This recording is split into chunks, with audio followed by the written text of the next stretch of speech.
Hi friends, நான் தான் உங்கள் சக்தி. இன்னைக்கு சனிக்கிழமை ஒர்க் வந்தாச்சு. நேற்று விட்டுட்டு போனவங்களாம் இன்னைக்கு வேலைக்கு ஓடி வந்திருக்கானுங்க. வந்து களவு போட்டு வச்சிருக்காங்க, சம்பளாங்கலாம் எல்லாம் ஓடிட்டாங்க.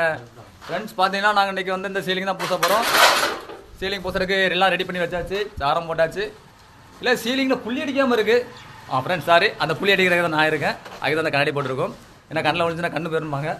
அதனால் புள்ளி நீட்டாக அடித்து சீலிங்கை புள்ளி வச்சு சும்மா இருந்தேன். நீ வேற நீட்டாக பூச சொல்லியிருக்காங்க, தெளிவாக பூச சொல்லியிருக்காங்க.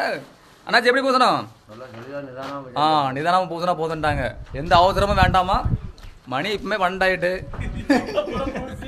இதுக்கப்புறம் பூசி நாங்கள் என்னைக்கு சீலிங்க பூசி முடிக்க. சரி முயற்சி செய்வோம்.